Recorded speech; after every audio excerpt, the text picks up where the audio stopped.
You're watching the CramerSez Project. Global news with local views. From the halls of Congress Across the nation. and around the globe. You're getting the latest news and conservative views. You're watching the CramerSez Project. Global news with local views. CramerSez returns after this message from our partners. Learn how you can save up to 70% on your healthcare costs with just one click. Visit CramerSez.com/impact for complete details. That's CramerSez.com/impact. The CramerSez Project is back. With global news and local views. You're watching the CramerSez Project.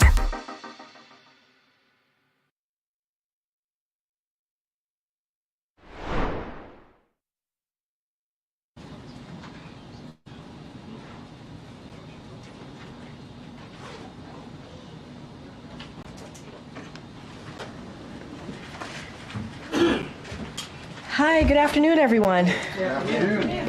Good to welcome back to some of you out there who are on the trail. Good to see you all. Okay, as you just heard from the President Biden, he spoke with President-elect Trump to congratulate him on his victory. He also assured him that he would direct his entire administration to work with his team to ensure a peaceful and orderly transition of power. That is what the American people deserve. He also spoke with the Vice President to congratulate her on a historic, inspiring campaign. And for some people, this election is a time of victory, and others, it's a time of loss. To state the obvious, Tuesday's night's results were not our team's desired outcome.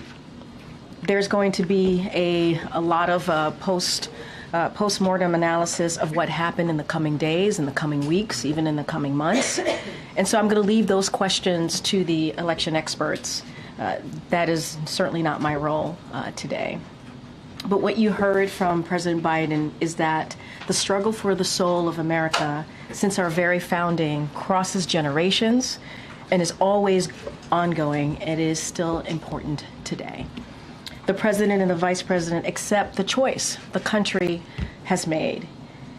And because the President has said this many times, you heard him say this moments ago in the Rose Garden, you can't love your country only when you win, and you can't love your neighbor only when you agree.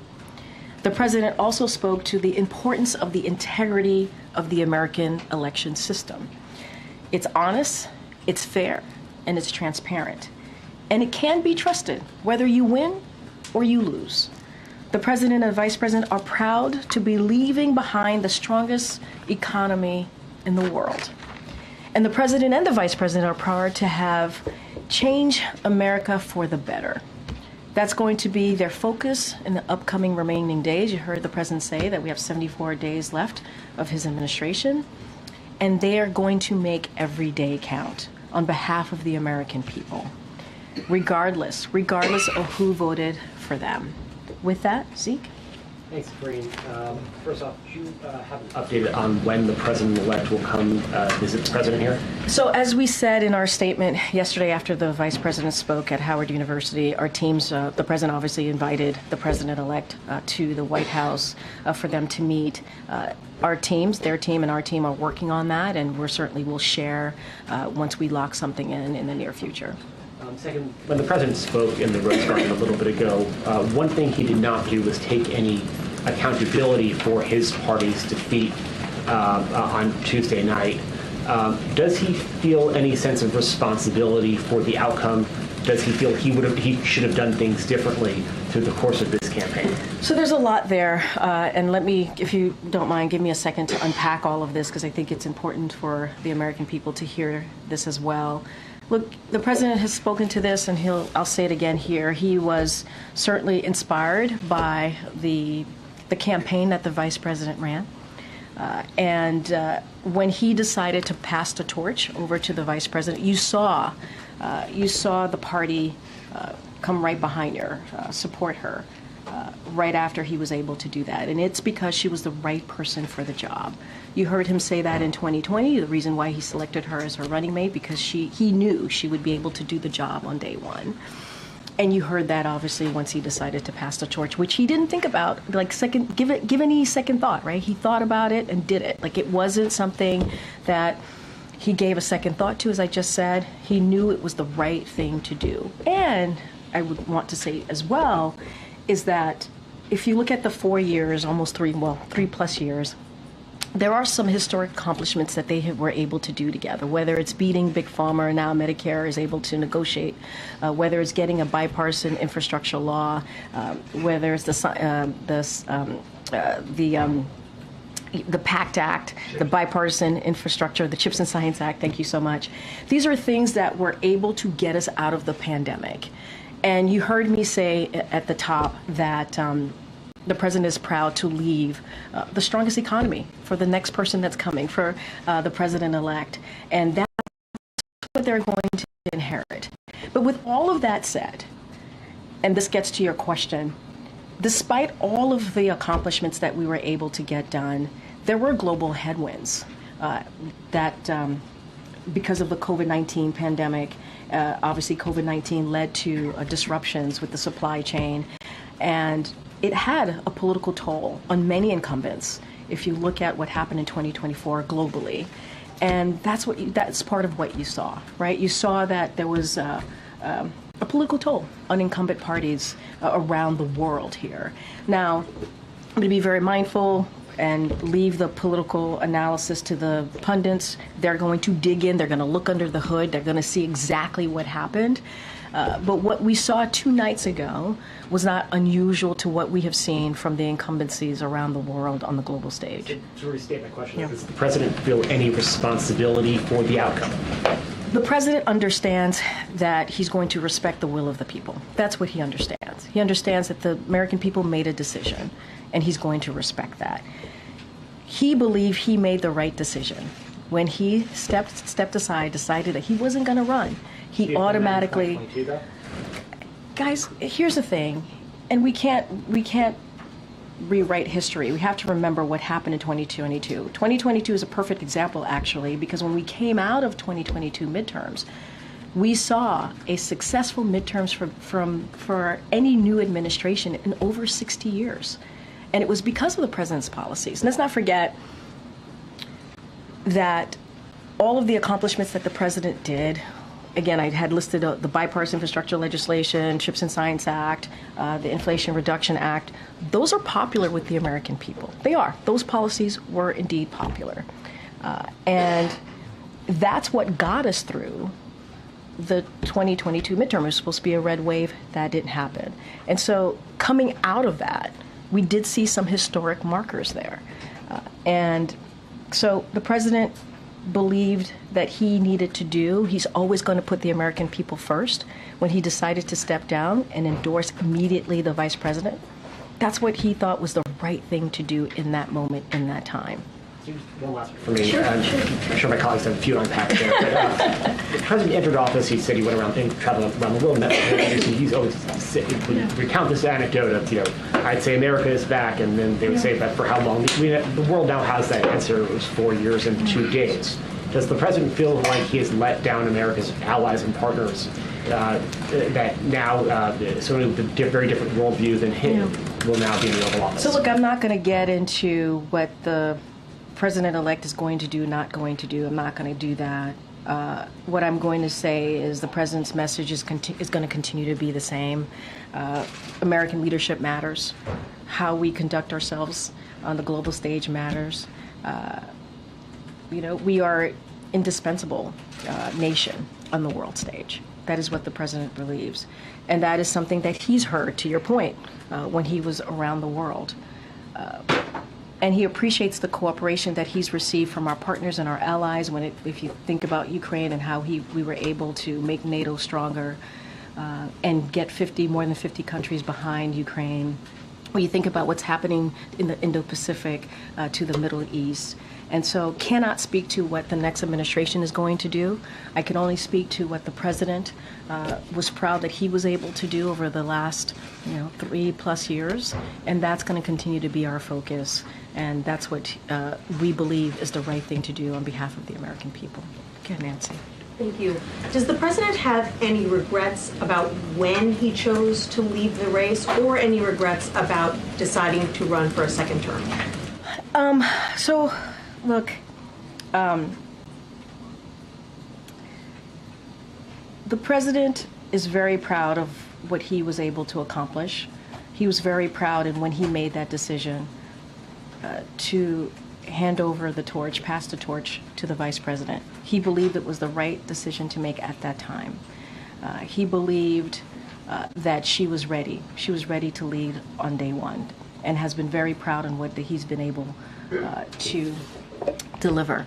And as I was talking to Zeke, or answering Zeke's question moments ago, what we saw 2 nights ago was certainly very much in line to what we've seen in other G7 countries. In incumbencies, the role, the toll that the pandemic took, even though we were able to lead in the world when it comes to the economy, we saw what happened in other G7 countries. And so that is what we believe. Look, there's going to be a lot of punditry, a lot of election experts who are going to have their opinions, who are going to have their thoughts. But the president is very, very proud of what he's been able to accomplish, and incredibly impressed by what the vice president was able to do. Has the president been hearing from foreign leaders about the outcome of this election, and have they expressed any concerns to him? What has his message been to them? So, I don't have any calls to read out about the president speaking to foreign leaders. It's only been two days, as I just mentioned, and so don't have anything for you to read out. But it's very much, what I just said moments ago about his message to world leaders about how important it is to have our participation, Americans' leadership on the world stage, and what that means. And we've been able to see that for the last 3+ years, whether it's Ukraine, whether it's the Middle East, whether it's Indo-Pacific. A lot of that, making NATO stronger, was certainly the president's leadership. And that's what other allies and partners, that's what they rely on us on. And so we're going to continue to do that. That's going to be our focus in the next 74 days. I just don't have anything to read out. But our message is America is going to continue to be there. I can't speak to what the next administration is going to do. And the president said today that he's going to assist with the transition. Yeah. Has the Trump transition team been responsive? Have they taken the steps that need to be taken so far in order to ensure an orderly transition? If you're talking about the MOUs that the transition teams need to sign, as of now, the Trump-Vance transition team has not yet entered the agreements with the White House and the General Services. And our Chief of Staff, Jeff Zients, reached out to the Trump-Vance co-chairs. And so we're going to leave that line of communications open. We're going to be helpful here. We want to have an effective, efficient transition of power. And so we are ready to provide that. As you know, the president invited the president-elect, Donald Trump, to come to the White House. And so once we lock that in, we certainly will share that with all of you. But we're ready. We're ready to assist. We've been trying to be there and be ready to assist in any transition with this, obviously, this transition. And so we're going to reach out, have those conversations, and so I'll just leave it there. Okay. Thanks, Karine. Does President Biden believe he could have won if he stayed in this race? President Biden believes that he made the right decision when he decided to step aside and immediately endorse the vice president, and you saw the party come behind her, support her, and he believed it was the right thing for the American people. He put himself aside. This was not about him. This is about what was right for the American people, and that's what he believes. He believes it was the right decision to make, and he's very incredibly proud. And just to follow up on the previous questions, sure. The president said when he stepped aside that his #1 priority was making sure that Vice President Harris would succeed him at the White House. That, of course, is not going to happen. So does he have any regrets? In which way? Any regrets in how it all played out? Since I mean, I said this at the top. This was not the outcome that our team had wanted. So are we disappointed? Yes, we are disappointed. It would be false for me to say that we were not. But we also respect. We respect the outcome of the election. We respect what the American people voted for, wanted. And so because of that, the president is also going to make sure there is a peaceful transfer of power, because that's what the American people deserve. And so, not going to get into analysis here of specifics of what happened, but what we know is the results. And so, are we disappointed? Of course. Of course. But it is important to make sure that what the American people decided on, what it is that they wanted to see, that we respect that, and we'll do that.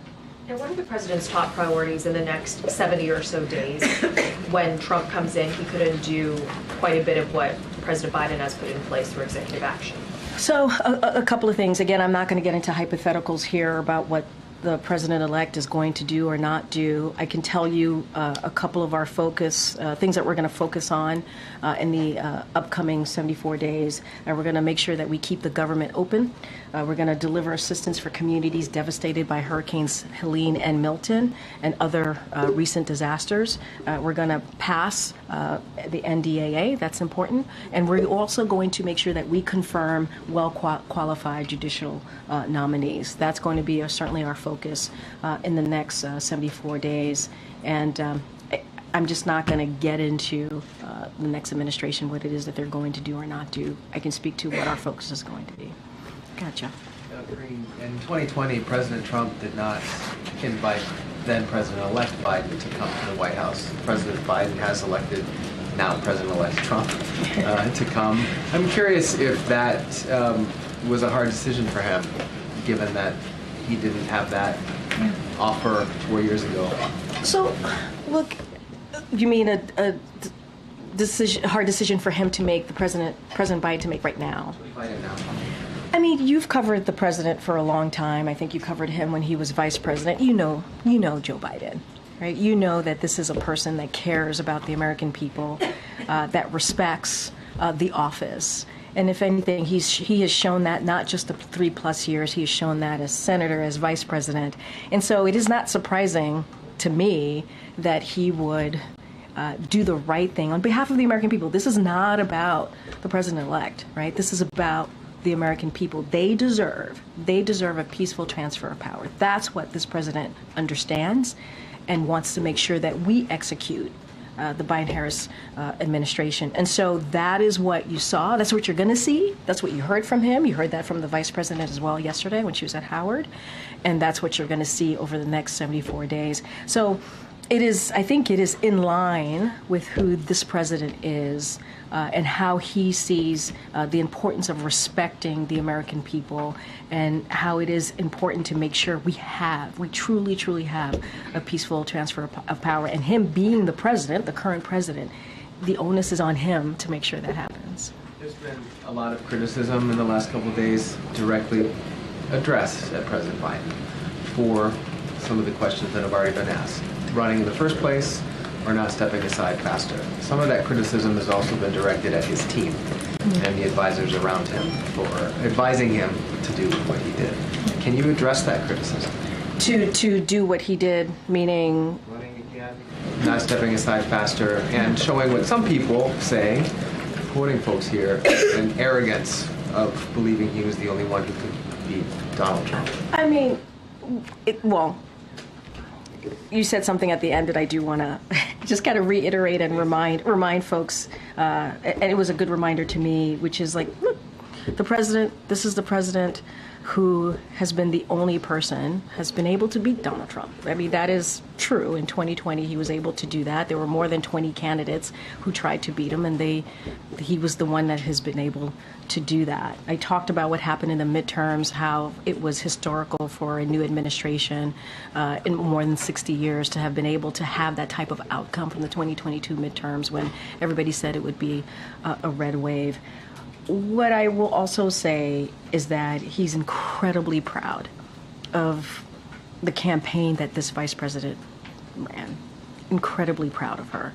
And when he did decide to step aside, he immediately endorsed her, and the party unified behind her. They did. He said that. My question is just if you can or want to address the criticism that's being directed at him for this loss. There's going to be a lot of people who are going to say a lot of things. There's going to be election experts who are going to look under the hood in the next couple of days and weeks and months, as I've said already, and they're going to have their opinion on this race. What I can say is that, and this is something the president says all the time, you get knocked down, you get back up. And the president said this moments again. This is a defeat, but we are not defeated. And the president believed he made the right decision on behalf of the American people, on behalf of this country, to step aside. And we saw what happened in 2022 after the midterms. We saw where we were at that time. And this is how elections are. This is. It ebbs and flows. You win, you lose. And this is where we are today. What we're going to focus on is respecting the American people and how we move forward in the next 74 days. Thank you, Karine.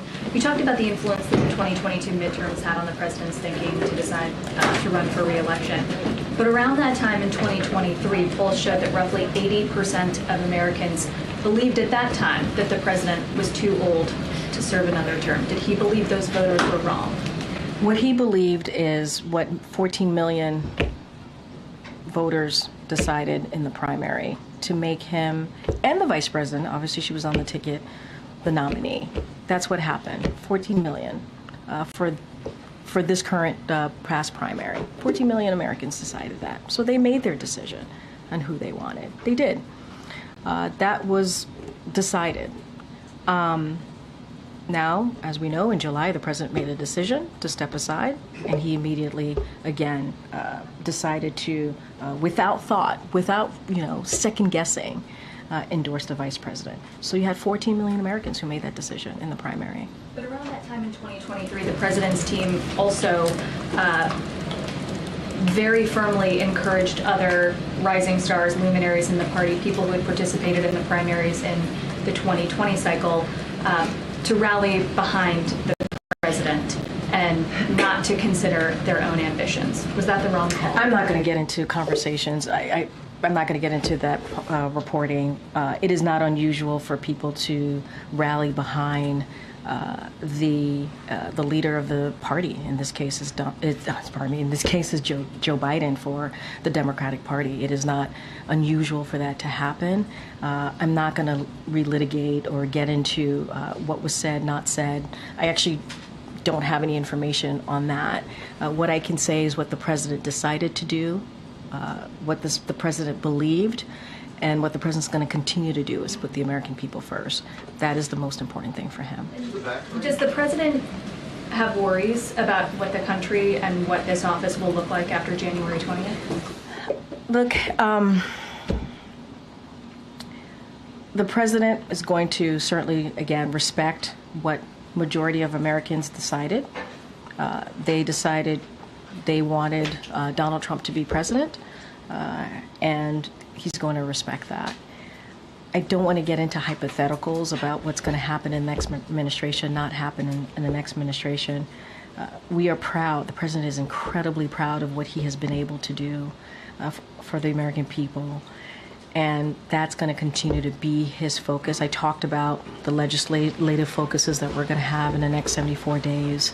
And he wants to continue to implement those historic legislations, now laws, that he was able to get done.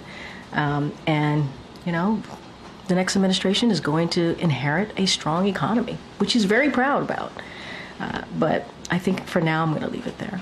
And does the president hope to meet with the president-elect before leaving to go to South America, where he'll meet with world leaders? What I can tell you, it'll be in the near future. We're going to work that out. Certainly his staff is going to work with the staff of the president-elect to find a time that works for both. I can't say the timing just yet, but certainly you all will know when that occurs. But I can say for sure it will be in the near future. Okay. Thank you, Karine. So does the president believe that he could have beat Donald Trump? What the president believes is that he did the right thing for the American people. I'm not going to get into, what could have, would have. He believed he did the right thing. He believed that the vice president ran a great campaign. He's incredibly proud of what she's been able to do and how she was able to unify the party and how she stepped up and was able to get to get running with a impressive campaign. And so that's what he believed. He thought it was the right thing to do. And here's the thing, the party unified behind her. And I think that's what is important. He believed he did the right thing. So Republicans have threatened to repeal the Inflation Reduction Act. Does the White House have any plans to take any actions to safeguard some of the measures, such as clean energy investments, for instance? So a couple of things. I do want to talk about the Inflation Reduction Act. That is a popular piece of legislation, obviously, that became law.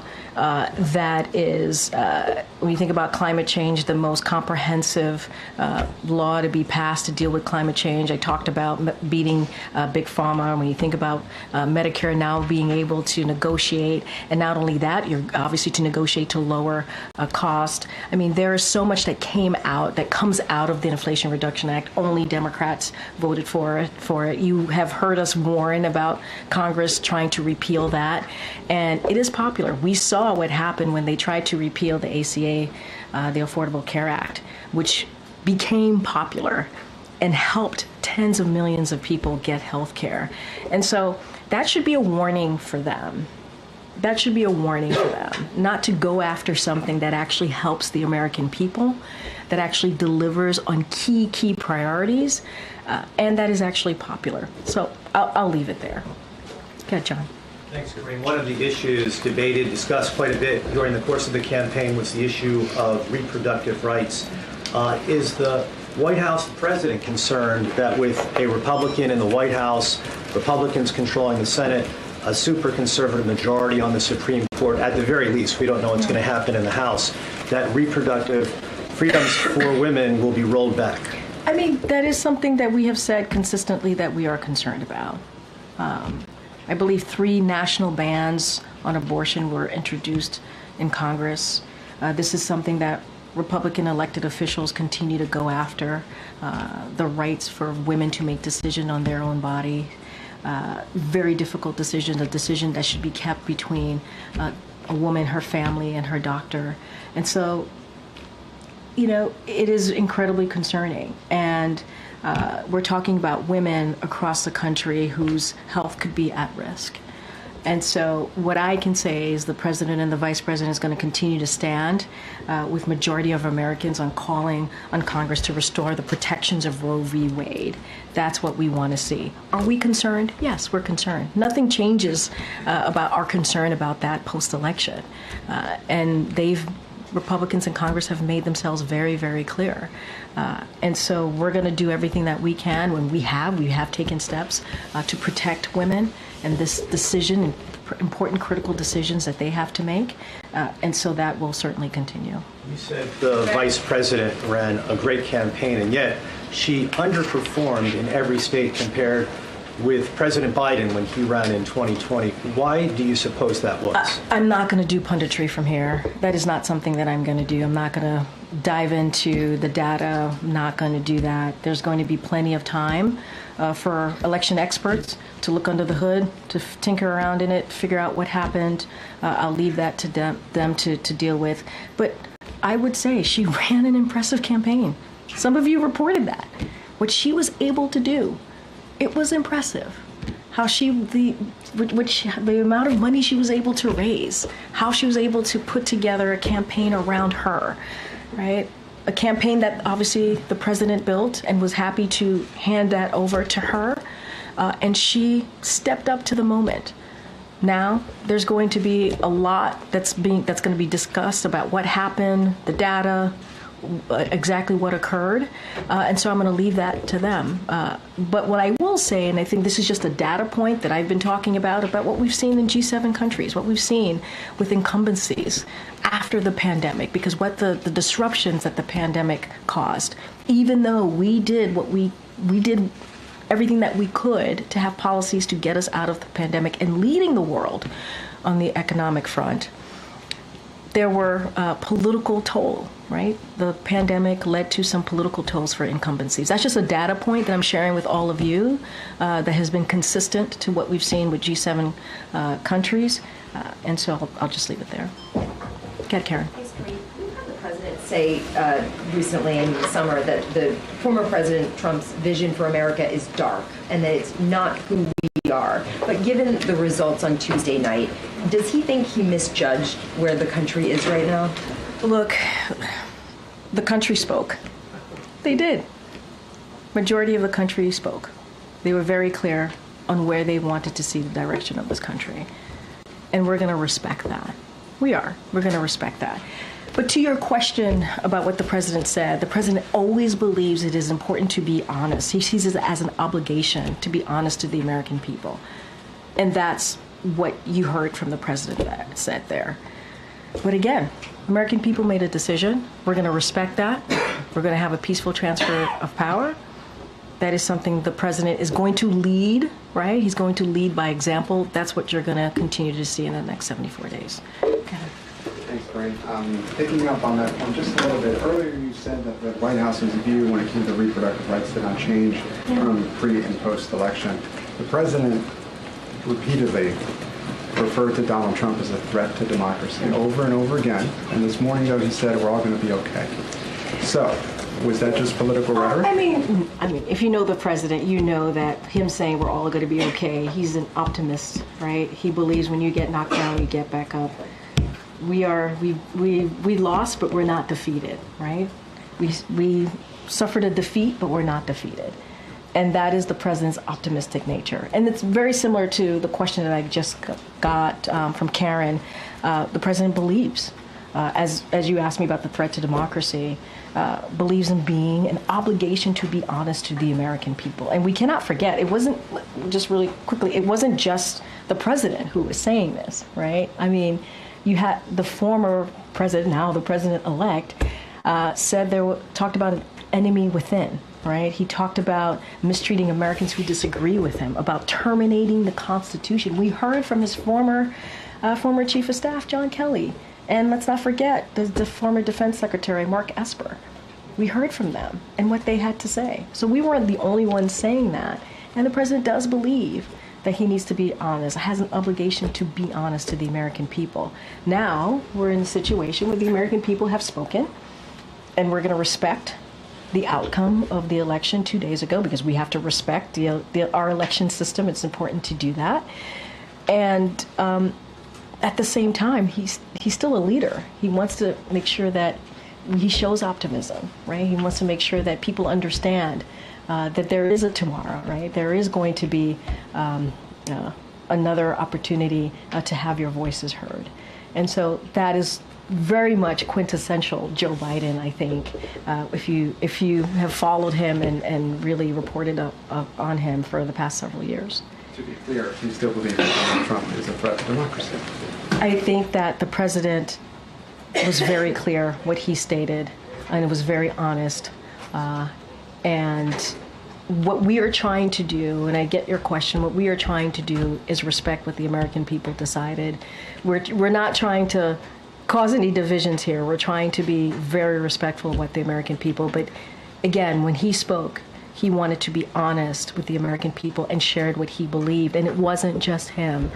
But right now, we want to move forward. We want to make sure there's a peaceful transfer of power. That's what the American people deserve. On another topic, do the election results ramp up the urgency to get more aid to Ukraine?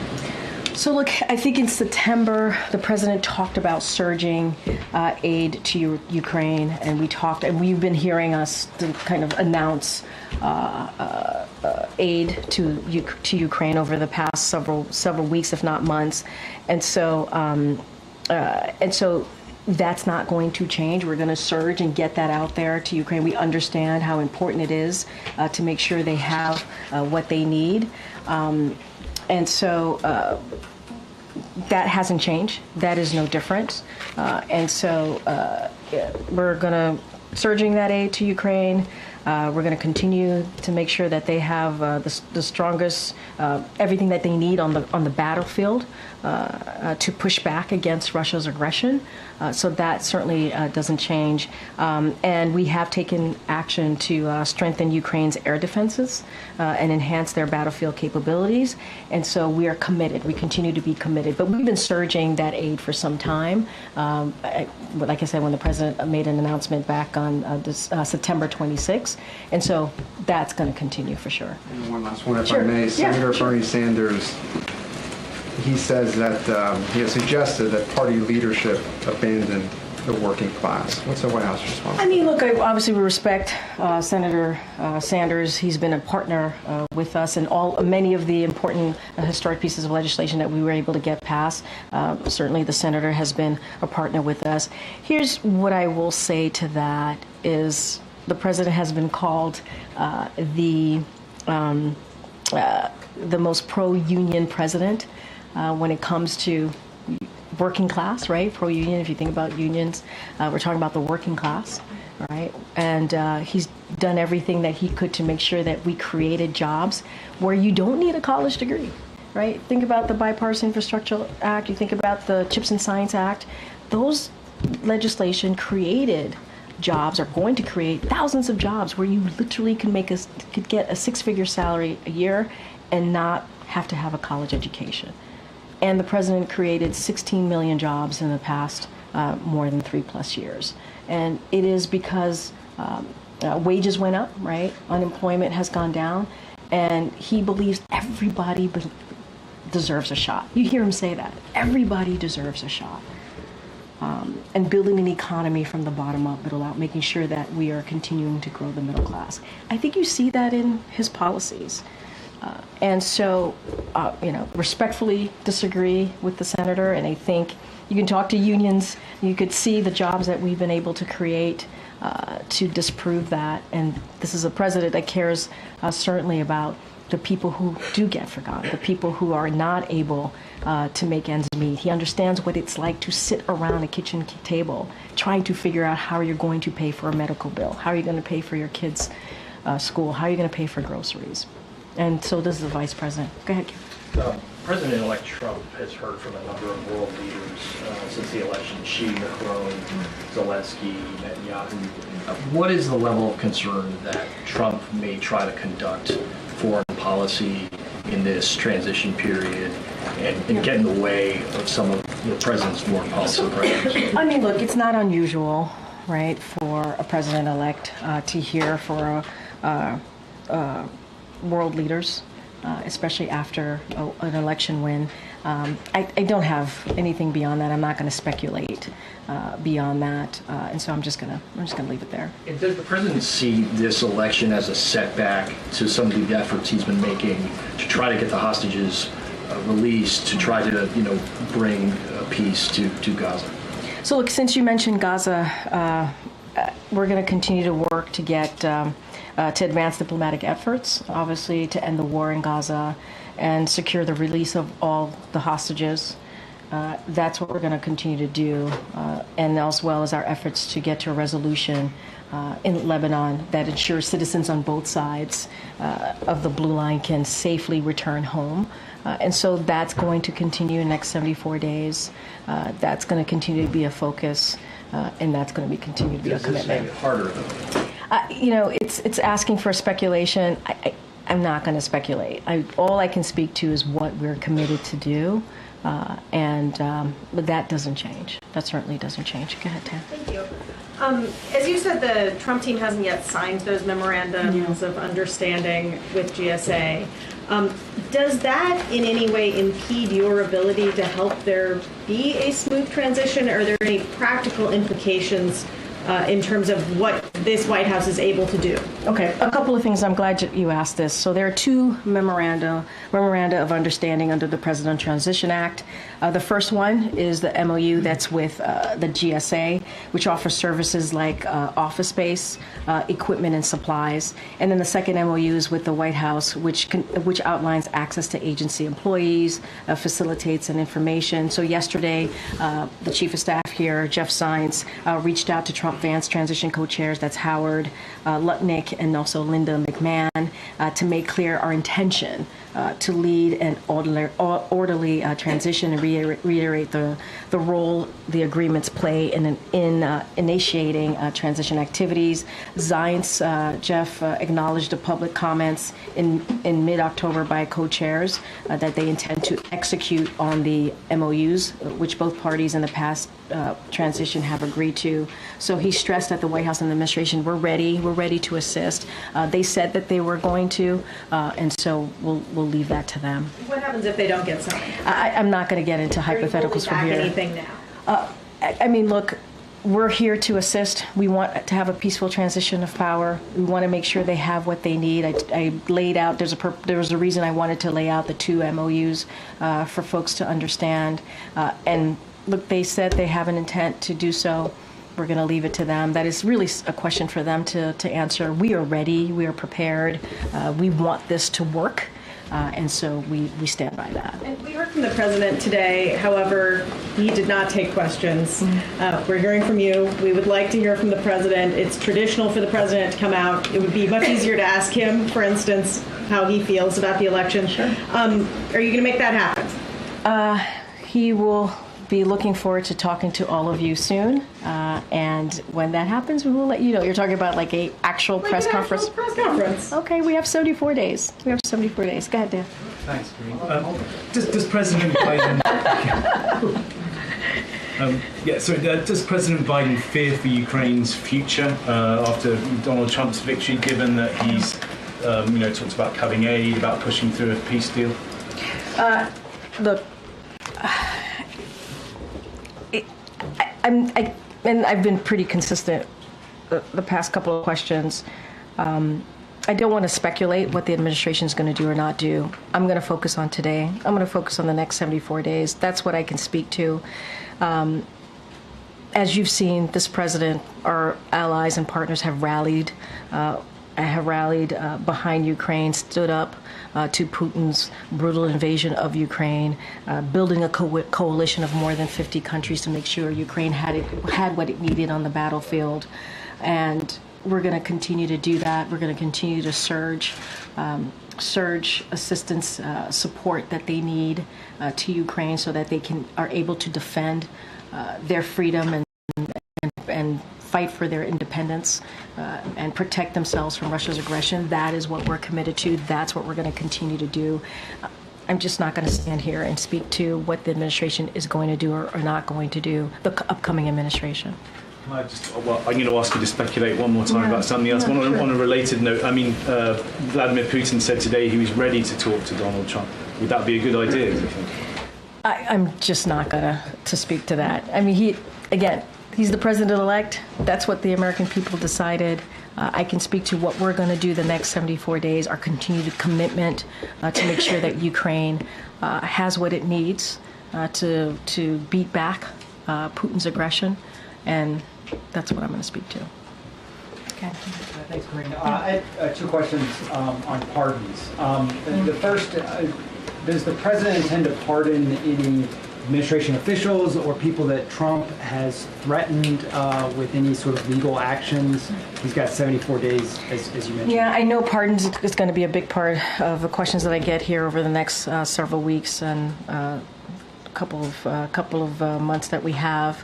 I don't have anything to share or any thought process on pardons. Once we have something to share, we certainly will share that. Secondly, his son, Hunter, is also up for being sentenced next month. Does the president have any intention of pardoning him? We've been asked that question multiple times. Our answer stands, which is no. You mentioned 2 MOUs. Yeah. Can you give us a flavor of what might be subsequent MOUs that might be coming up?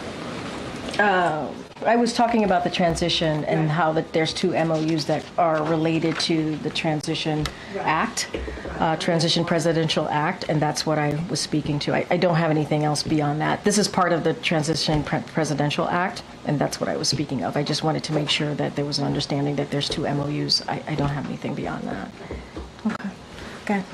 Is the president still still planning to attend APEC and the G20 summits next week? And if so, given there's such little time in office, what does he aim to do there, accomplish there? So look, he is planning to attend both conferences, if you will. He's going to be going to Peru and Brazil to attend those conferences respectfully. We will have more to share. I don't have anything beyond that, but I can confirm that the president will be attending.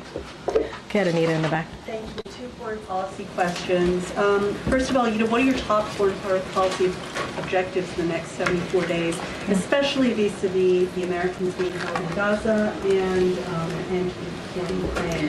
What are you doing to work to, if you can't solve these problems in the next 74 days, to handle it in the next administration? So look, the president's going to continue, as more broadly, speaking of, in more general terms, speaking of the president's focus on foreign policy, he's going to continue to push forward with the progress that we've made over the 3+ years, and that's been on an array of important issues. Whether I've been talking about Ukraine, whether it's continuing to strengthen our alliances and partnership, standing with Ukraine, making sure they have what they need on the ground to beat back against Putin's aggression, tackling challenges we face in the range from Indo-Pacific to the Middle East. So that will continue to be the president's focus on foreign policy matters, certainly that are important to the American people. I spoke to Gaza already when I was asked a question about Gaza. We're going to have those diplomatic conversations. We want to make sure that we bring the hostages home. That is all the hostages. That is a focus. And let's not forget Lebanon as well. We want to make sure there's a resolution there. And so that's a lot. That is nothing new to what the president has been focused on for the past several months or past 3+ years, and so we're going to continue to do that. The next administration may be finalizing the deal and getting the credit for that if you line it up? I mean, look, this is about what's right for the American people. This is right. I mean, I just said moments ago the president is very proud to be handing over the strongest economy. The next administration is going to inherit a strong economy, and the president's proud about that. He's proud that he's been able to do the work so that the next administration will inherit that. And so, look, we're going to focus on what we can do right now in the next 74 days. And everything that this president does, every focus that he has is on the American people. And that's what we're going to continue to do.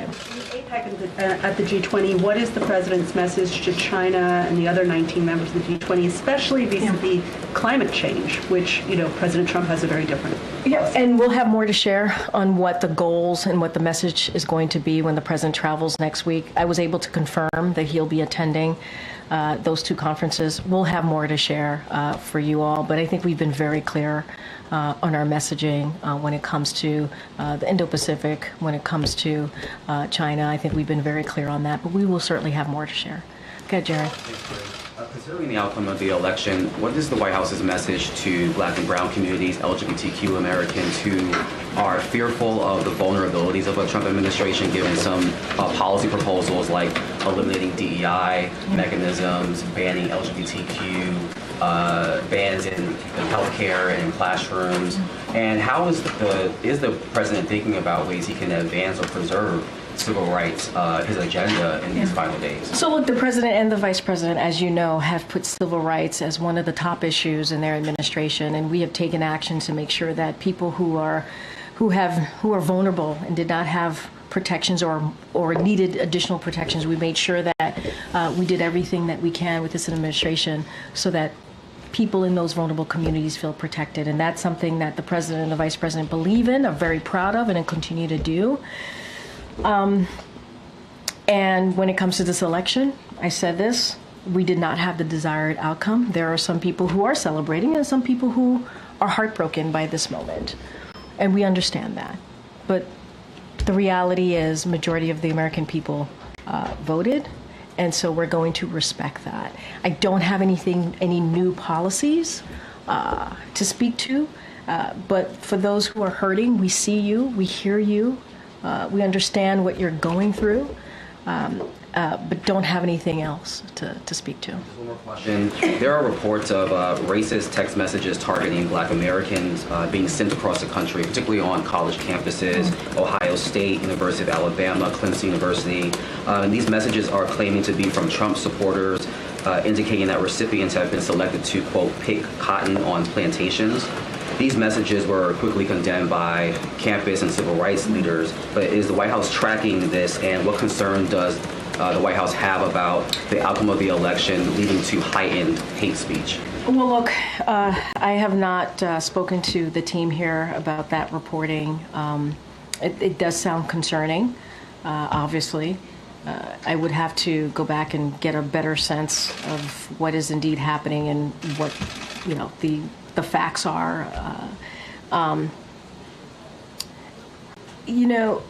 Just going to the broader question, it is important for every community to feel safe, to feel protected. That is something that this president has done and the vice president has done over the 3.5 years.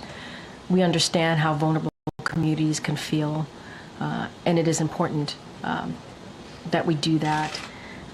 And I think that's why in the next 74 days, the president wants to lead by example. That's why we keep talking about a peaceful transfer of power. That's why we keep talking about the importance of the election system and the results, because he believes it's important to, again, lead by example as president of the United States. And that's what we're going to do here. Again, I can't speak to the reportings directly. If it indeed is what's happening, it is concerning. And so let me talk to the team and get you a fuller answer. Okay, go ahead. What will Kamala focus on in next 74 days? And will she spoke with J.D. Vance? Oh, wait, I'm sorry, you're talking about the vice president? Yes. Okay.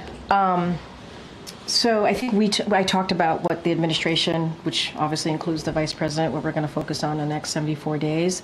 I will have more to share with you about a potential meeting with the vice president and the incoming vice president, J.D. Vance. Don't have anything to share with you at this time. Go ahead, Brian, in the back. Thanks a lot, Corinne. Donald Trump had classified documents at Mar-a-Lago that he did not secure.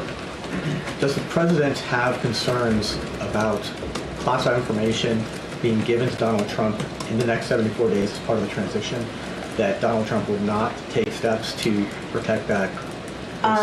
Look, I'm going to leave it to ODNI to speak to whatever information, classified information. I'm not going to get into speculation from here, and just leave it there for now. Oh, yeah, sure. When President Biden invites Trump to the White House, will he also invite the other living presidents? Will he invite Barack Obama, George W. Bush, and Bill Clinton to be there as well? I don't have anything beyond President Biden inviting the president-elect when they spoke recently. I don't have anything more. Obviously, when that meeting lands in the very near future, we will share that. The teams are working on it. I just don't have anything beyond the president inviting the president-elect. Go ahead, Phil. Thank you. First, a quick follow-up. Does the president still stand by his description of the former president, now president-elect, as an existential threat to democracy? I don't have anything else to share beyond what I said. The president believes, when he said it at the time, he believes he had an obligation to be honest with the American people. I laid out what people who, former staffers of the former president said. We're talking about John Kelly, former chief of staff. We're talking about the former defense secretary. They were very clear. And we also heard words that the president-elect said, enemy within, going after people who disagree with him. And so the president is always, always going to be very honest with the American people. I don't have anything else to share beyond that. Look, we are being very clear here, right? The outcome was not what we wanted. And the American people have made a decision, and we want to respect the decision that the American people have made, and we are going to make sure that the American people get what they deserve, which is a peaceful transfer of power. And we're going to continue to focus on issues that matter. We believe that matter to the American people in the next 74 days. So it sounds like his assessment hasn't changed. He was being honest. He has an obligation, and he was being honest with the American people, and he will continue to do so. A question about the peaceful transition. What is President Biden's message to career civil servants who will carry over into the next administration? Does President Biden believe that they should be fully cooperative as the next president seeks to put his agenda into action? Fully cooperative. Not slow things down. Oh, no, Republicans are Yeah, I mean, voiced a lot look, of we're frustration. saying that we want a peaceful transition. We want an effective, efficient transition. That's what we're saying, and that's in the president's administration. Career, political. We want to make sure that that transition happens in an orderly way, and we're not looking to slow down anything. We want it to happen. That's what the American people deserve. This is not political here, folks. This is not about politics. This is about the right thing to do for the American people. They've made a decision, and we're respecting that. Thank you. Yeah, no problem. I don't know how much gets here. Are members of the Trump team traveling with the president and government officials to Lima to the APEC summit? I'm sorry. What's the? Are members of the Trump team traveling, or are they going to be in Lima? You're going to have to ask the Trump team. I can only speak for the president. Yeah. Good, Jackie. Just to follow up on the pardon question, is a commutation also still off the table? For who are you talking about? Oh, no. I mean, we're not. That's not what we're going to do. You had said on Air Force One that the president would not consider a commutation of his sentence. Yeah, that You're saying stands. that still stands? Yeah, Okay, that great. stands. Yeah. And then I heard you earlier in the briefing talking about the pandemic's role in the outcome of this election. And it sounds like that is being looked at internally as potentially one of the causes of this outcome. But Richie Torres, the congressman, tweeted, Donald Trump has no greater friend than the far left, which has managed to alienate historic numbers of Latinos, blacks, Asians, and Jews from the Democratic Party with absurdities like defund the police or from the river to the sea or Latinx. Is the administration, campaign, the Democratic Party looking at the pandemic as the cause rather than, is that easier than looking in the mirror? So look, let's step back here. I think I've been, and the president and the vice president has been pretty clear in understanding that the American people have spoken and respecting that. I think we have tried to be incredibly respectful of what happened 2 nights ago. And we're going to continue to do that. And I'm not going to speak to every person in the Democratic Party who has an opinion or a thought. I'm just not. It is not something that I'm going to do. I talked about the political toll on incumbent parties around the world as a data point, right? As something that we have seen pretty consistently with G7 allies in this time. And obviously, one of the things that occurred was the pandemic. It did. It caused disruption. It caused the supply chain to be disrupted and caused the economy to be turned upside down. While we put policies, and we are, in fact, leading the world on the economy, it doesn't stop the fact that there has been a political toll for incumbents. That is something that I'm telling you as a data point to share, because we know that you guys would have questions. That's a data point that I'm using. And I'm also saying that there's going to be election experts in the next days, weeks, months, who are going to, again, looking under the hood, kick the tires, trying to figure out exactly what happened 2 nights ago. And so they're the pundits. They're going to speak to that. They're the experts, and so we'll have more information as they look at the data. And so we'll leave that to them. And so I'm offering you our perspective, our thoughts, how we're going to move forward in the next 74 days. And I think what Americans should be assured of is that this is a president that's going to put the American people first. That's what people can be assured for. Is examination happening at all inside, though? Because as Gabe mentioned, this administration messaged to millions of Americans that they're going to wake up the day after the election if Trump won and have their rights stripped away, that democracy would crumble, and the president said today we're going to be okay. So how do you square that? I can square that. I'm going to square that in a way that hopefully makes sense, because I've been answering this question multiple times. The American people made the decision. There was an election 2 nights ago. There was. And it was a free and fair election. and we respect the election process. We do. And Americans spoke. And so the job of the president is to make sure we respect that. The job of the president is to make sure that we have a peaceful transfer of power. That is what the American people deserve. And that's what we're going to, it's not complicated. It's truly as simple as that. As simple as that. The president called the president-elect, invited him to the White House. You know why? Because that's customary. That is customary. That is what you do. If you respect what the American people decided, that's what you do. And that's what the president's going to make sure that the Trump transition has what it needs, which is being led obviously by our chief of staff here.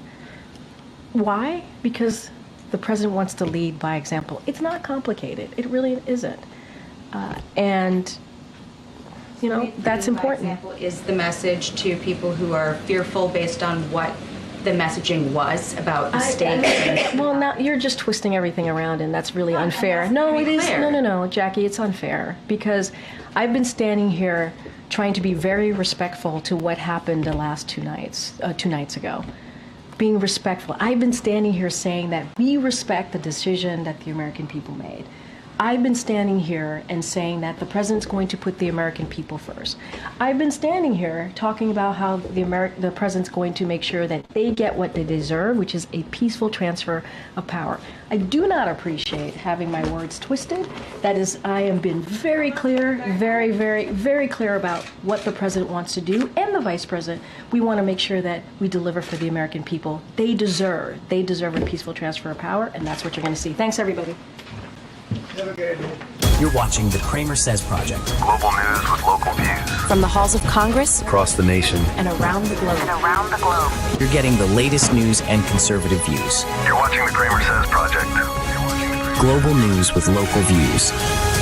KramerSez returns after this message from our partners.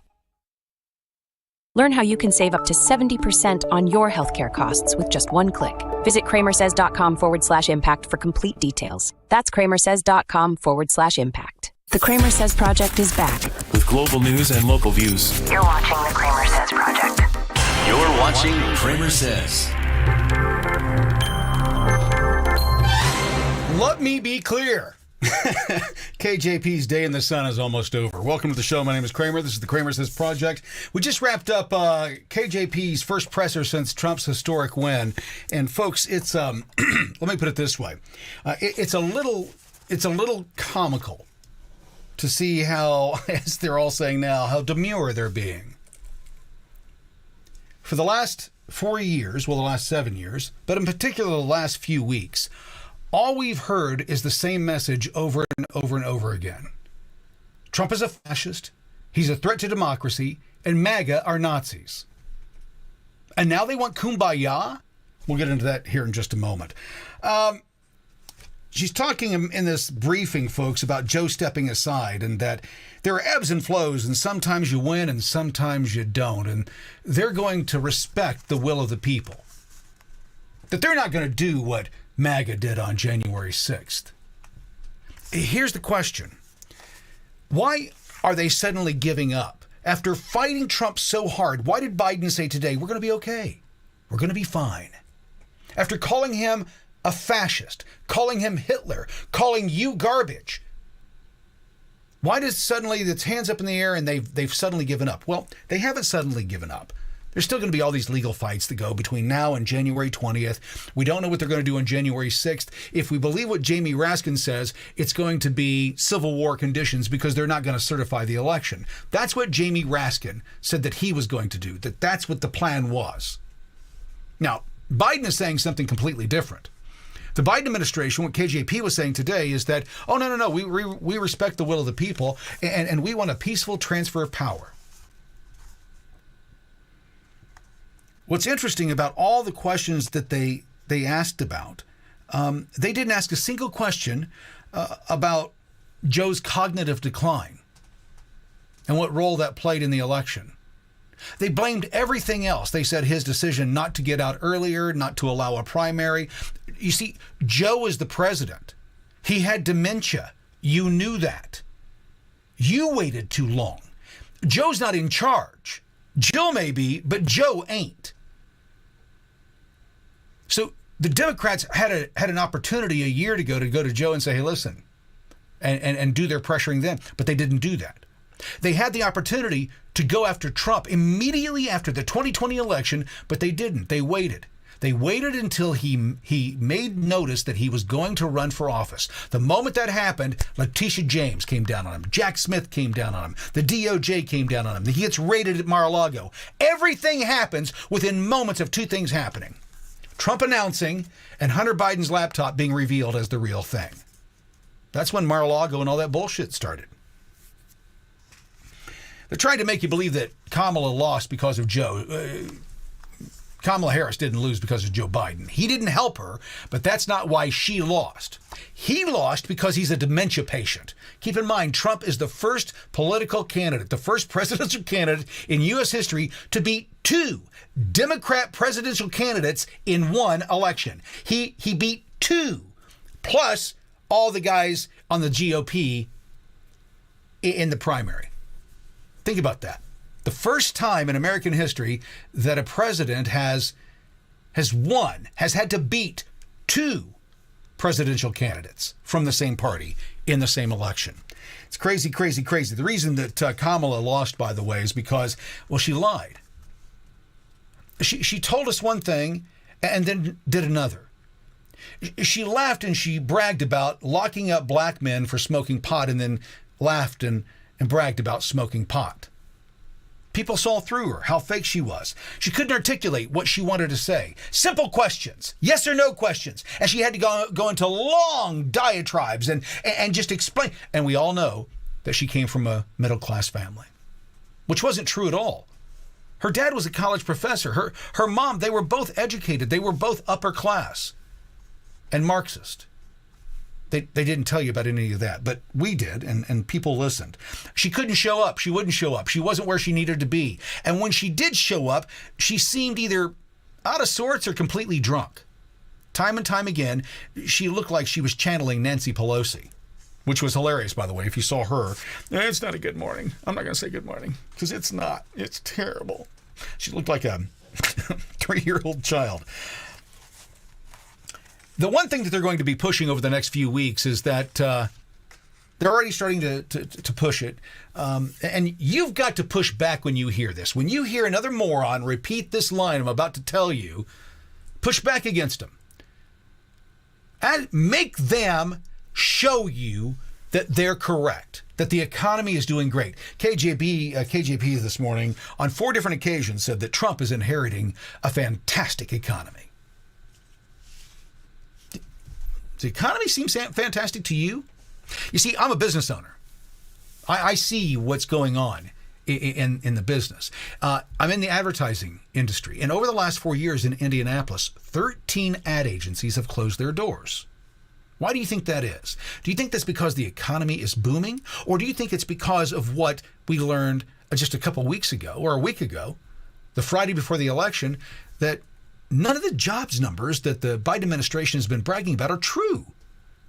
They were expecting to create somewhere in the ballparks of 113,000 jobs, and they created a tenth of that. In fact, less than a tenth of that, less than 12,000 jobs. They've been lying about these jobs for the last 4 years. 15 of the last 16 jobs reports have had to be called back because they were incorrect. They were fraudulent, and they had to be downgraded for lesser jobs. Joe said that he created millions and millions of jobs, and at the end of it, after 4 years, when you look at the return of everybody from COVID and the jobs that Joe actually did create, in a 4-year period, the Democrats and their policies created a net of 93,000 jobs. That's it.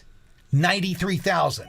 It's important to know the information and put it all together and go, well, that doesn't seem quite right. How can you only create 93,000 real jobs? By the way, the biggest hiring that happened in this nation over the last 4 years wasn't in the private sector. No, it was in the public sector. The government created job after job after job so they could say that they're creating jobs. The private sector wasn't doing it. In fact, the private sector for the last 2 years has been shrinking, is pulling back in on itself. Who did we just learn about the other day? Huge company. Who was it? Just dropped. They just fired 300 people. I can't remember who it was. Major company in the U.S. But KJP wants you to believe that the economy is roaring and that you're doing great. And what you're imagining, well, that it's all fake. That the hard times you're facing, that's just a figment of your imagination. The economy is doing spectacular. She also talked about how the party is unified against behind Kamala. That they joined in and they what choice did they have?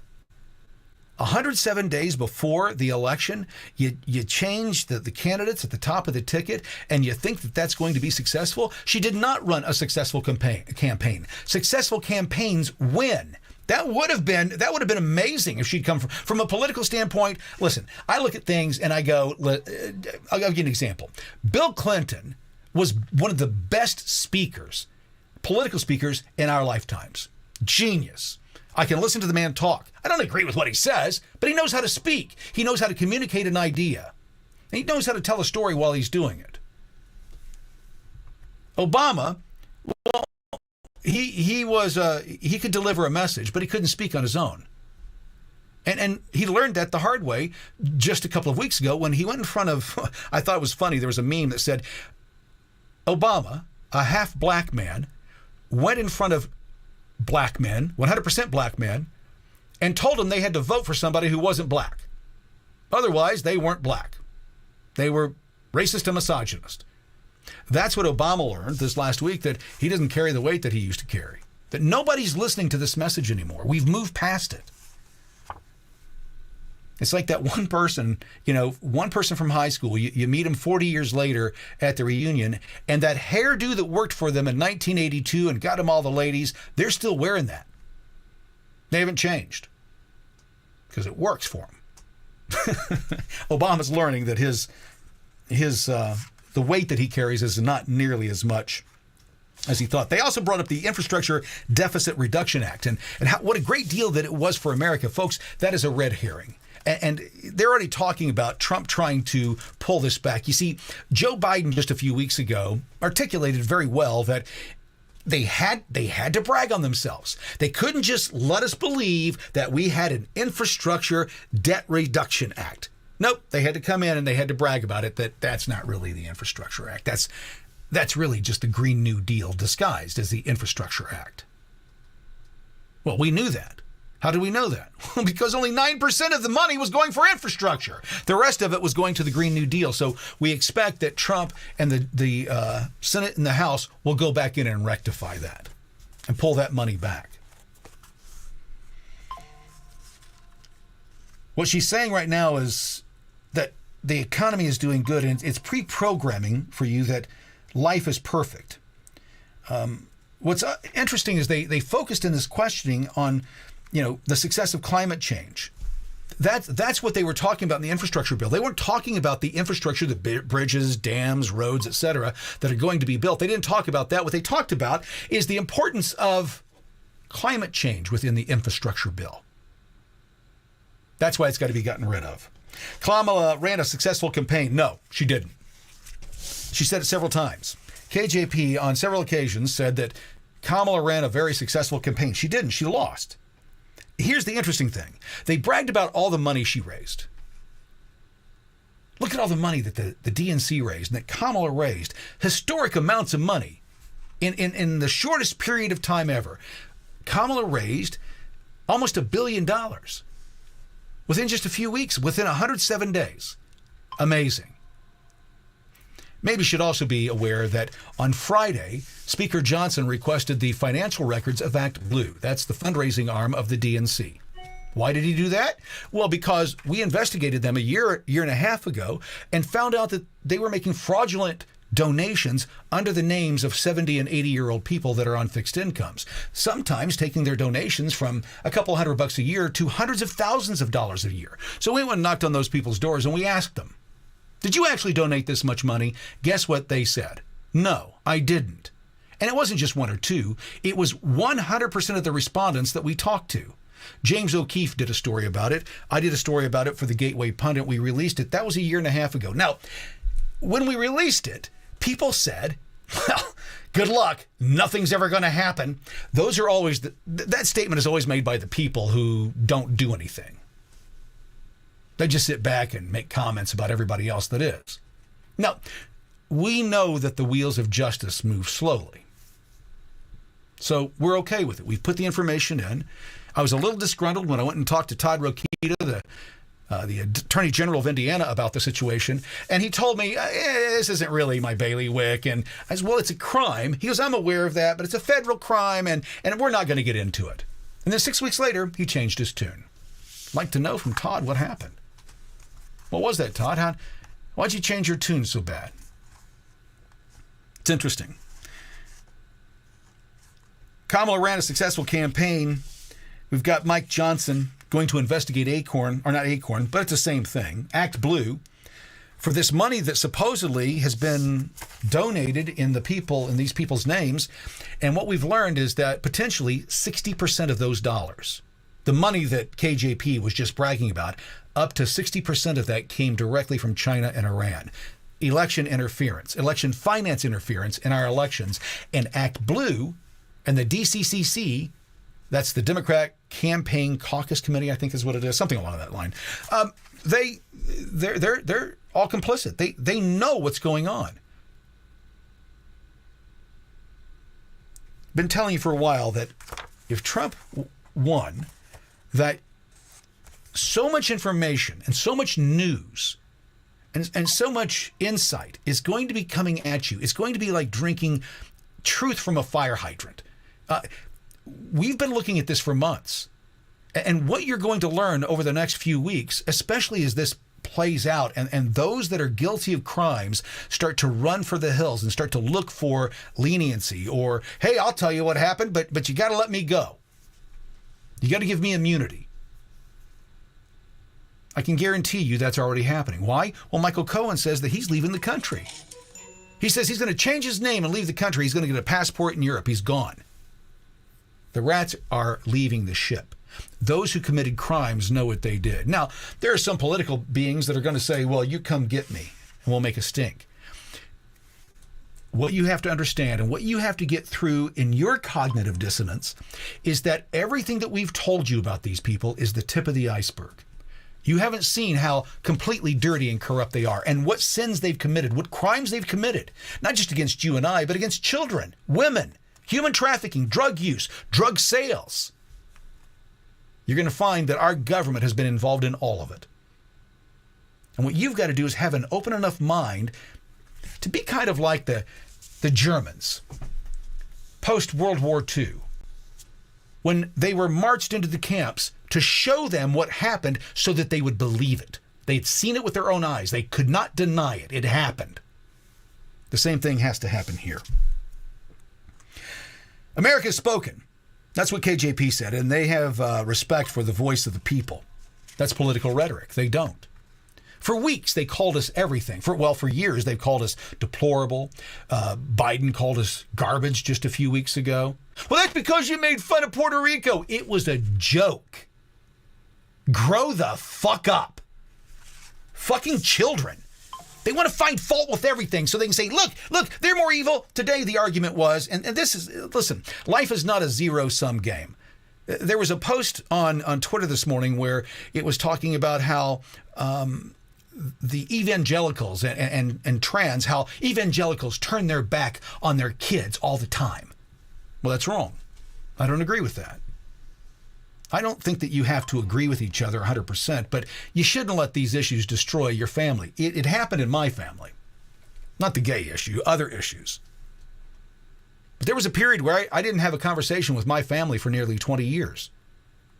You see, I wanted to move past the drama. They didn't. I wanted to move past the mistakes that I'd made. They couldn't. So for 20 years, we didn't talk. And when I say the mistakes I made, I got in a lot of trouble when I was a kid.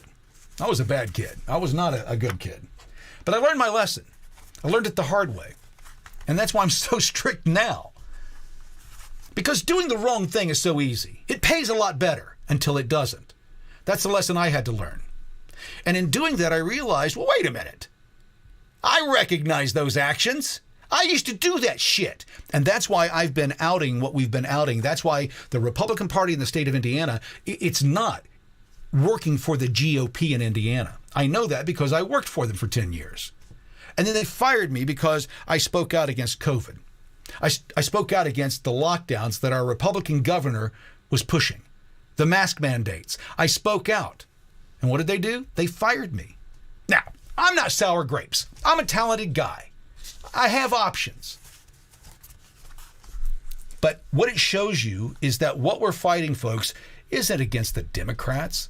It's against the establishment, the uniparty, the system that never moves. And that's why what Trump is promising to do is so refreshing. That they're talking about coming in and getting rid of 2/3 of the leadership at the top. All the bureaucrats, all the ones that are slow rolling things. And that's funny because today, one of the reporters in there today asked, hey, can we trust Trump? Can we trust Trump with all these secret documents that he's going to be getting in the next, few weeks? Can we trust him that he won't release that information? Is there something that we can do to slow roll that? That's the way these people think. That was a journalist. He wasn't asking, is this going to happen? He was suggesting that's what the government should do. They haven't learned their lesson, folks. They still haven't learned that this continual gaslighting of the American people isn't playing anymore. We don't believe you, and we don't care what the fuck you have to say. So this press briefing this afternoon was, it just confirms what we've been saying. They'll say one thing and then they'll do another. They'll say, oh yeah, we respect it. And then they're going to go and they're going to sue so that Trump can't get certified. Oh, we respect the will of the people. I bet you do. They want kumbaya now. They want kumbaya. They were just saying a few weeks ago that Trump was a fascist, a dictator, but now we're all going to get together. It's all kumbaya. Let's shake hands and say, yep, you won, and move on. They've given up too easily, folks. Why? Because they know what they've done. They're trying to pave the way of being the nice guys so that they can showcase, well, we didn't storm the Capitol. No, you didn't. You know why? Because it looks like there wasn't any cheating in this election. Folks, in 2008, and I'm going to do rough numbers here, but in 2008, Obama got 65 million votes to win the presidency. In 2012, I think he got 62 million. He got less than he did the first time. When Trump won, he won with 62 million votes. In 2016, 62 million votes. Then in 2020, suddenly, Trump gets 74 million votes. One of the first presidents, if not the first president in U.S. history, to get more votes in their second election than they did the first. So an increase of around 12 million votes.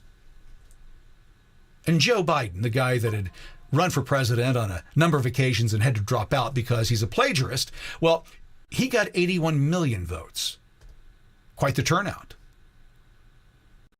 But then we learned this election, the one that didn't have a pandemic and all the bullshit rules and how they changed everything, we learned that, wait a minute, there's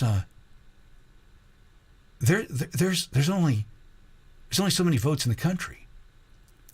And you can't increase it by 30 million. Because when you increase it by 30 million, and that's what the total count was, Trump increased his move by about 12 million votes. He bettered his position by 12 million votes previous 2016. So 2020, he overperformed. That's why they had to overcheat. That's why it took weeks to go through the ballots. Why do I bring this up? Well, because we just had a historic turnout election. People had to wait in line for hours. I've never had to wait more than 30 minutes. That's the longest I've ever waited to vote in my entire life. This time I had to wait nearly 2 hours. A buddy of mine waited 3. We heard stories of people waiting in line for 8 hours. So this historic turnout, and how many votes did Trump win with? 72 million. And what did she have? 61 million. It mirrored exactly what happened in 2020. That if you take the votes out that suddenly appeared and then disappeared, if you take those out, how does Biden win? How does he win? He lost by 3 million is what happened. They had to add nearly 20 million votes to Biden's total in 2020 for him to be able to win. That's why they called him a fascist. That's why they called him a dictator. That's why they called you Nazis. Because they couldn't allow themselves to be investigated for the crimes they know they committed. Criminals always do that. How do I know? I was a criminal. I lied to my parents. I cheated. I stole. I got in all kinds of trouble. I was not a good kid. But I learned the errors of my ways and cleaned my act up. Had a great career. Built a great company. Because you can move past. You can grow. People can change. They generally don't, but they can. They're in trouble, folks. They can see the writing on the wall. That's why they're being so nice. That's why they want this kumbaya moment. They want us to all come together and love and hug. That's impossible. It's not going to happen. Why? Well, because they overstepped their authority and they ruined people's lives. People died because of what they did. Now they're claiming that people are going to die because of Trump. Didn't happen the first time. He's going to lock up all the trans. Didn't happen the first time. Pete Buttigieg says that he's going to lose his marriage, that they're going to strip that ring right off his finger. That's called hyperbole. It's rhetoric. It's just talk. Doesn't mean anything. They're saying it to make you believe something that isn't true because they're hoping that you'll jump back on their side. What they don't realize is that the American people have moved on. They're done. And it doesn't matter how many lies we're told. It doesn't matter how much propaganda we see it. KJP on 3 different occasions today repeated that we have a strong economy. People are complaining at the polls that they can't afford to feed their kids. She goes to the podium and says that it's a strong economy. Why? They're projecting. They want their side to believe that they're leaving with a strong economy, and then when Trump gets it, he's going to destroy the economy. Well, I think they got a lot of selling to do there, because within just moments of Trump being announced as the new president-elect, the Dow futures jumped 800 points. That was immediately. And then later that day, jumped by 1,500, the largest single-day surge in U.S. history. Hamas decided they didn't want to fight the Israelis anymore. The Houthis are done. Oh, we'd like to negotiate some peace right now. So Trump's not even president, and things are already happening. Things are already stopping. The bad stuff is stopping. I'm interested to see what happens with him and Putin and Zelensky and what kind of deal they work out. Today in the questioning, the mainstream media didn't talk about the economy. They didn't talk about the border. They didn't talk about crime. They didn't talk about any of the issues that the American people said as they were exiting the polls that they said that was important to them. They didn't talk about any of that today. They didn't talk about the importance of getting the economy going. They didn't talk about the importance of getting jobs going. They only created 12,000 jobs. They're wanting you to believe that the economy is humming along. No, what they talked about is LGBTQIA and what it means with Trump coming in and how many people are going to be ripped out of their homes and lose their rights. The gaslighting doesn't work on us anymore. So they're just gaslighting each other. That's when they start eating their own. They ask about climate change. And Trump coming in, what is it going to mean for climate change? Not the economy, not getting people to work, not feeding kids. Climate change. It's all they know. Trump's plan. They want to talk about Trump's plan for the future. Well, ask Trump. KJP doesn't know that. And don't ask the people that didn't have a plan. They can't help you. They talked about Joe's decision to stay in and then drop out. How much that harmed the party. And folks, the party knew 4 years ago that Joe was toast. It was easy to see then. We were saying and making dementia jokes back then. I got several pieces banned on social media for bullying and harassing a dementia patient. We saw it. They didn't. You're working with this guy on a daily basis and you don't see his cognitive decline? People saw it. They didn't make they didn't talk about that at all. They don't care about that. They don't care about the important things in your life. That's why Trump's right. The mainstream media is the enemy of the people. They shouldn't be trusted. They're liars. They lie straight to your face. We just saw it last week when Trump made the comments about Liz Cheney, and they ran to the TVs and ran to the radios and ran to the websites and started printing out and pushing out as much bullshit as they could that Trump said he wanted to put Liz Cheney in front of a firing squad. That's why they lost. That's why Kamala lost. It didn't have anything to do with race. It didn't have anything to do with her gender. It didn't have anything to do with other than the fact that she has no accomplishments, and when asked, what are you going to do? How are you going to make our lives better? She couldn't answer the question. That's why she lost. Biden says he's going to lead by example and that they're going to have a peaceful transfer of power. That is rich, coming from the people who burned and looted and rioted for an entire summer, costing $2 billion in damages, several people dead. But they're patting themselves on the back because they're not charging the Capitol. They're just going to do it another way, folks. Seattle, they started it in Seattle last night. Antifa took to the streets in Seattle, and the Seattle police shut it down, made 200 arrests. Maybe they got the message that when we started talking across the nation, podcasters like myself, influencers like myself started talking about it. Listen, I'm an American citizen. I am not a subject. And if you're a politician, we've given you the authority to do certain things in our name. If you don't do those things, then we have to remove you. If the police officers don't abide by the law and put these men and women who are getting ready to burn and loot our cities, if they don't stop it and lock them up, then they need to be dealt with as well. Maybe they got the message that America's done. Protect and serve. Not sit back and watch as they burn and riot and loot. So in Seattle, it got shut down. We'll see. I'm expecting things to ramp up over the weekend, when kids get home and they start getting pissed off and they've had a couple hits on the bong and they've dropped some acid. And then they decide, hey, let's go out and let's cause a revolution. Because that's what they're thinking right now. They don't see that the moment that they pull that trigger, their lives will be changed forever. I still think that we're on the path for civil war or revolution in this nation. As I've said from the beginning, it's not going to come from the right. They like to show January 6th as this moment in American history where this group of people was going to overthrow. If we had wanted to overthrow the government that day, it would have been overthrown. We all left at 6 o'clock. Well, I left earlier than that. I left before all of the mayhem happened. I had to be on the radio and do an interview. And so I was already gone. I was in a subway standing there when talking to a police officer when across his radio came the alert that Ashley Babbitt had been shot, that shots had been fired inside the Capitol. I was there for one simple reason, folks. I was there because I believe that we were lied to, and I just wanted transparency. So I posted this morning that the only thing that's going to save this nation, heal this nation, is for transparency and accountability.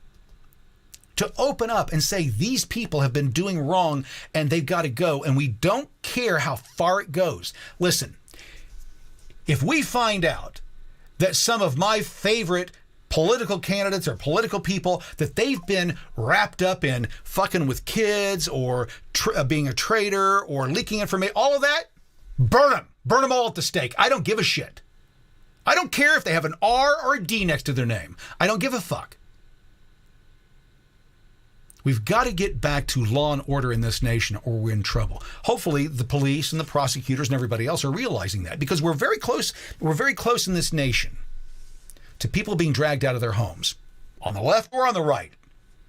People think that when I say these things that I'm making a threat. No, I'm making observations as to where we are and what's most likely to happen. That's how I've guided my entire life. Whenever I was questioning, well, what do you think is going to happen next? I look at what's happened in the past and then say, well, based on that, this is most likely to happen. And in doing that, I've been fairly successful. I've dodged a lot of bullets, anticipating what could happen. Like the downturn in the economy after COVID. I realized immediately, I got to get rid of my $1 million home. I'm not going to be able to keep this thing. If I try to hang on to it and I let my ego run things, I'll lose everything. So I sucked it up and made some sacrifices, did things I didn't want to do, moved out of my trophy house. I built that because I was going to let everybody know how successful I was. I had a big fucking house. We entertained all the time. It doesn't mean anything. The moment that I realized that the state of the nation, where it was, when I realized that, none of that shit mattered anymore. I'm successful. I've been successful my entire life, but my kids are just starting. And they're starting, and not just my kids, everybody's kids are behind the 8 ball. They don't have the same opportunities that we had. They are straddled with $37 trillion in debt and a nation who doesn't know how to stop spending. So that's why I stopped. For 4 years, did nothing else but work on these issues. We're victorious. 4 years later, we're victorious. It's easy to sit back now and say how easy it was. It was a constant fight. Continually telling truth over and over and over again, regardless of what it meant, regardless of what the consequences were, telling truth continually. We strive to do that even to this point. In closing here, I got a couple other points to make that she made in this, which was interesting to me. Biden put America first. She said it on several different occasions. Biden put America first. No, he didn't. No, he didn't. You see, that's the problem. Karine, that's the problem that we have as the American citizens, regardless of who's in there, R or D, that when you come to that podium and you just lie straight to our face, we don't appreciate it. And that's why you're gone. That's why your team lost. Because you couldn't answer a question straight. The American people can take it. We're not a bunch of pussies. We're not weaklings. Tell us what the problem is. We'll figure out how to fix it. But if you try to cover up the problem and try to sweep it under the rug and make it something different, then it just continues. Joe Biden put America first. He didn't. He spent the most time on vacation of any POTUS in U.S. history. Half of his term was spent on the beach, literally. He didn't put the American people first. The border was wide open. The economy tanked. Inflation went out of control. And then we got all this Ukraine funding. What you're going to learn, folks, over the next year or so, it'll take about that long for this to break out. But once we start getting the information in, the hard evidence, what you're going to learn is that several of our political pundits, several of our political leaders, people behind the scenes, people in front of the camera, they're all on the payroll. They're all making money. They're getting paid by NGOs, they're getting paid by all, but it's money that's coming back from Ukraine. It's how they do it, folks. I don't make this shit up. I don't have to. The facts are actually stranger than fiction. I couldn't come up with this. I could not make it up if I tried. But realizing in real time what's going on, and that just a few days ago, they were calling you a fascist, they were calling you a Nazi. They were calling you garbage. And now Donnie Deutsch, what is he saying? He says, well, we got to come together. We got to shake hands and pat each other on the back and say, that was a good fight. Now let's move on. Fuck that, Donnie. We're not doing that shit. You've been a bully for the last 8 years. You've had people canceled and people's lives ruined. No, there's no quarter. We're not doing this. We're not playing this game. We're not playing the game that you played on the playground when you were a kid. That's what bullies do. They push, and the moment you push back, they play the victim. Oh, or they want to be friends. Well, I was just joking. None of that was serious. I was just joking. Why are you so serious? Did somebody hurt you? Are you okay? And then they turn it around on you. When you recognize how they do it, that's why I'm such a big bully. Because I understand how the tricks are worked. I know how it works. We were called everything. And then Joe Biden today stepped up to the podium and said, come together, America. Let's unite. It's not going to happen. We've learned our lesson. We're done being nice. We're done turning the other cheek. It's time that transparency and accountability heal this nation. That's the only thing that will do it.